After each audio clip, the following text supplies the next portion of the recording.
Cary Lockwood, he sees them all when they're broken, and he makes sure that they drive out fixed because he's an automotive consumer advocate. Now, he doesn't do the fixing all the time. Your auto network provides information about where it is that you can go.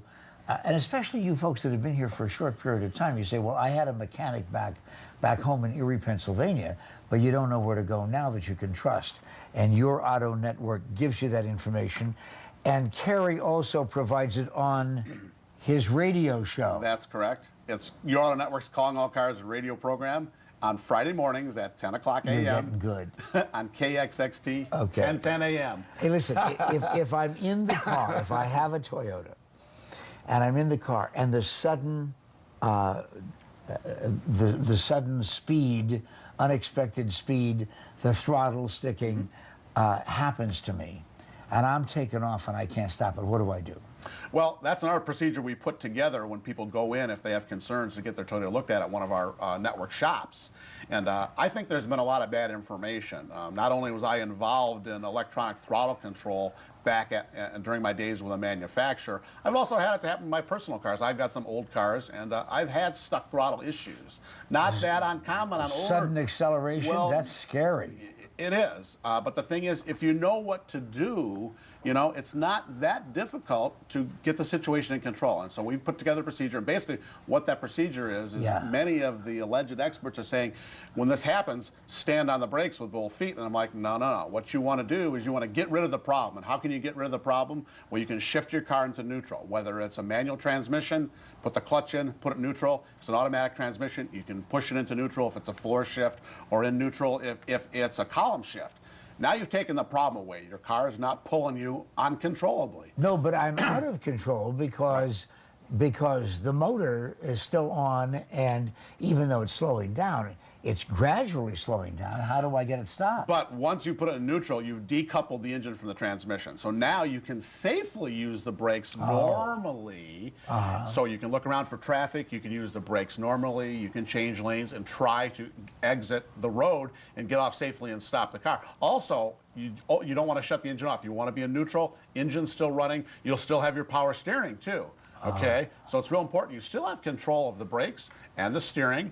Now you can stop slowly, get off the road. When you're safely off the road, then obviously you can shut the vehicle off, put it in park, put your parking brake on. But that's another procedure we're also providing.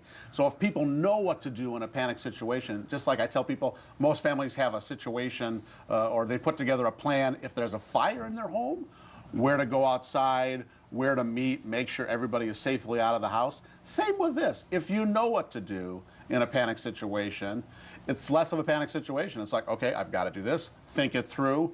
Don't panic, because when you panic, bad things happen. No, but there are families right now that are panicking because they couldn't find a pencil fast enough to write all those down. So where do they get the information? Basically, you just go to our site, yourautonetwork.com, and click on that Toyota Owner's Assistance Program, and that'll take you to a separate page, and you can find out everything you need to know. Yeah, because you want to just have that in the car or someplace where the family can take a look at it. Sure. Because the kids may be driving the car. They're in school now, and they haven't heard all of that information. So the business about putting both feet on the brake, not a good idea. I totally disagree with that. And like I said, the being in that situation before and not having an issue because I knew what to do. Yeah. You know, being involved with cars all my life, that you can properly, control your car. Once you pop it into neutral, you take away that, oh my God, I can't control it factor, and you can safely brake, safely steer. Okay, here's one that has nothing to do with Toyota.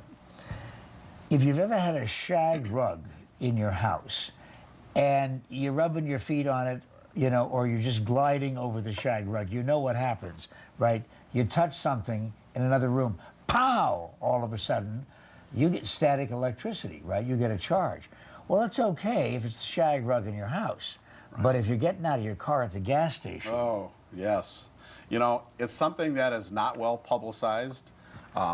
Many people may not even realize the danger that, if you discharge a spark at a gas pump, while you're fueling your car, boy, oh boy, you could set the car on fire. You could set the pump on fire. Well, yeah, but everybody's saying, okay, fine, Cary, but I don't want to set my car on fire. However, I have to stop for gas every once in a while, and I have to slide out to do it. Right. Now that you know that there's a potential danger, when you get out of your car, you want to discharge that static electricity that may be built up in your body. And what I normally do is typically at the end of the pumps, at the end of the island of the pumps, there's going to be a bollard, a metal device that protects the pump from someone hitting it with like a vehicle. I normally get out of my vehicle and I go right to that bollard and I touch it and I ground myself. Why can't I just touch the car?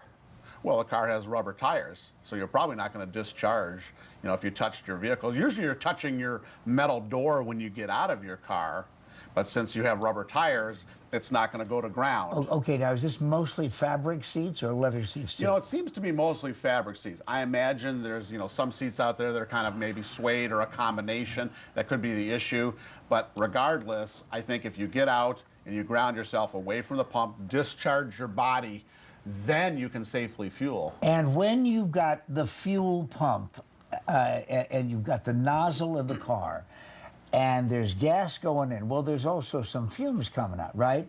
So don't be on your cell phone because there's a spark that's involved there when you make a call. Now, that's one of the reasons why is that they have that sign there on the gas station. Now, apparently from research, I think that's urban myth. I don't believe that. No, this is the Pat McMahon show. We don't do urban myths. I realize that, but information I've read, I think they've dispelled that using the cell phone is an issue, but the cell phone can create another problem, and this is a big problem. Hurry. Okay.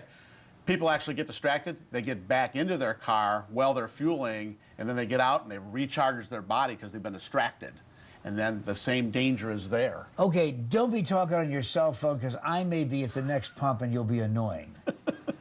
How about that? There you go. Cary Lockwood, he's on the radio, he's on the Pat McMahon show. He's also a part of your auto network and here regularly to tell you about your car.